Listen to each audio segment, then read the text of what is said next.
Greetings! It is I, Tentus Naravan Dracovin, Lord and Emperor of the Dracovin Empire, and welcome. Of course, we're still continuing with this simplistic recording setup for at least a week or two more.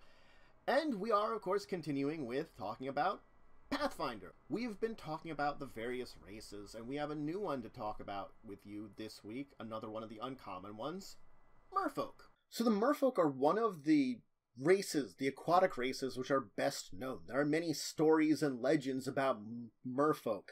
They could be those about Merfolk falling in love with humans, something akin to the Little Mermaid, others that they might save a crew from the storms, or even ones of being like wonderful song singers and enchantresses. There are, of course, good and bad legends about Merfolk, but most of the time they tend to be on the positive side, at least when it comes to Galarion. They're known for their imposing beauty, their grand amounts of magic, but in reality, Merfolk are quite different than how the folks of Galarion imagine them.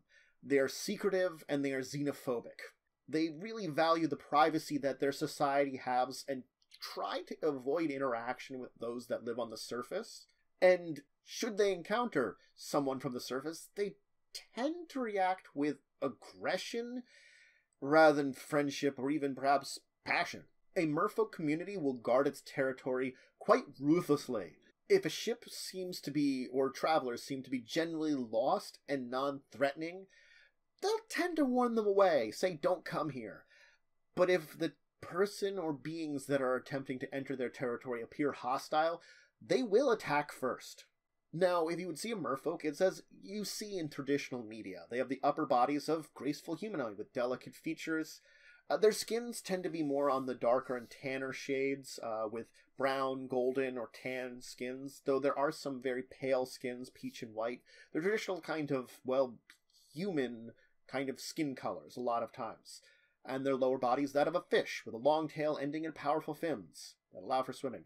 The scales on their tail seem to grow many different colors. Common ones are green and blues. And like many fish, they're going to have darker scales on their back and lighter ones on their underside to kind of mask their presence from creatures from above and below. Now, among the myths that Merfolk have, there is one that actually is true. And that's that Merfolk are generally gifted musicians. They experiment with things like harps and woodwinds, being able to produce their versions of sound in the water. They will oftentimes go to wreck ships or steal something from a seaside community. But many Merfolk are singers. There are many bards that would be envious of their voices and how well they are. Now, because Merfolk are a very insular and guarded race, they don't often work with non-Merfolk creatures. They never really trust them when they do, though there are situations that may drive from it. Merfolk that you find as adventurer are more often than not those that don't have anything left in their homes.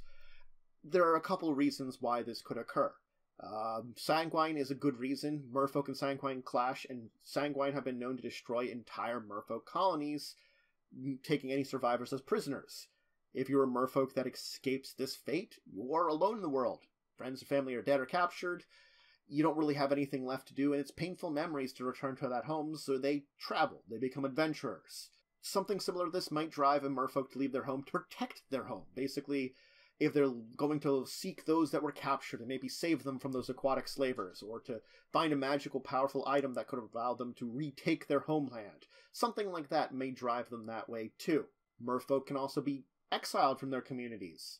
If a Merfolk breaks the trust of their neighbors, there's a kind of shame to that, and it can lead them to be exiled.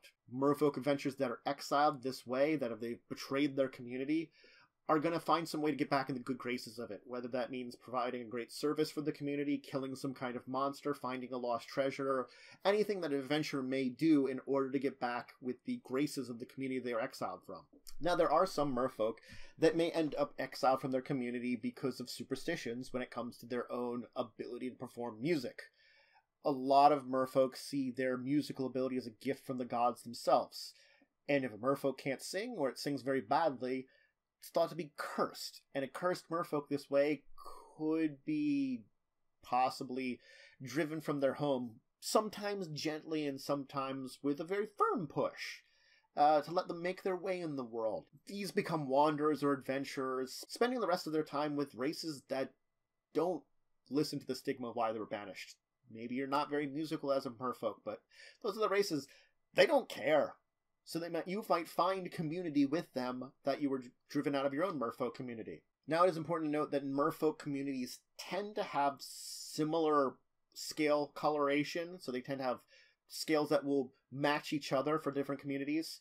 And merfolk can breathe air freely, just as much, and travel on dry land. Now it's really difficult for them to travel on dry land, but they're just as good for breathing outside of the water on land as they are in the water, so they do prefer spending the time in the water. They prefer not to spend a long period of time out of water, though they can. Now let's talk about the standard racial traits you would get as a merfolk. They have a pretty good set of racial traits here. They get 3 ability score modifiers that are all positive: dexterity, constitution, and charisma. They're medium. Now the problem they have is they have a really awful speed. Their base land speed is 5 feet. Not really great, though they do have a swim speed of 50. They are humanoids by type, but they do have the aquatic subtype if you come across something that requires the aquatic subtype for certain spells or abilities. They speak common and aqua. Now they also get +2 natural armor. That's a big racial defensive bonus. They also have no legs, so they can't be tripped. They have low light vision, and they are amphibious. They can breathe air just as well as they can breathe underwater, though again, it's that entire idea that they prefer to not spend a lot of time out of water. Prefer to be the word, meaning if you wanted to play a merfolk, you could go on adventurings on land. But that's where we get into the alternate racial traits, because one of these is going to be very important for being a land-based merfolk. But before then, let's go through all of them, though. An alternate racial trait is dark vision. It replaces your low light vision, gives you dark vision instead, but then they have light sensitivity because they're from very dark depths. There's Sea Singer, which they gain a bonuses to perform and a bonus to the DCs of language-dependent spells, replacing their low light. There's a secret magic, which is merfolk has magic powers. It reduces your swim speed. It adds a 1 DC to your enchantment spells, and if you have a charisma of 13 or higher, it gives you a number of spell-like abilities you can use at will or once per day. This replaces their natural armor, and it alters their movement speed. Then there's Strongtail. This is the one I was talking about, that if you're going to be a merfolk character and be land-based rather than water-based, you're probably going to want to take this one. It's suited for travel on land. You have a racial land speed of 15 feet and a swim speed of 30 feet.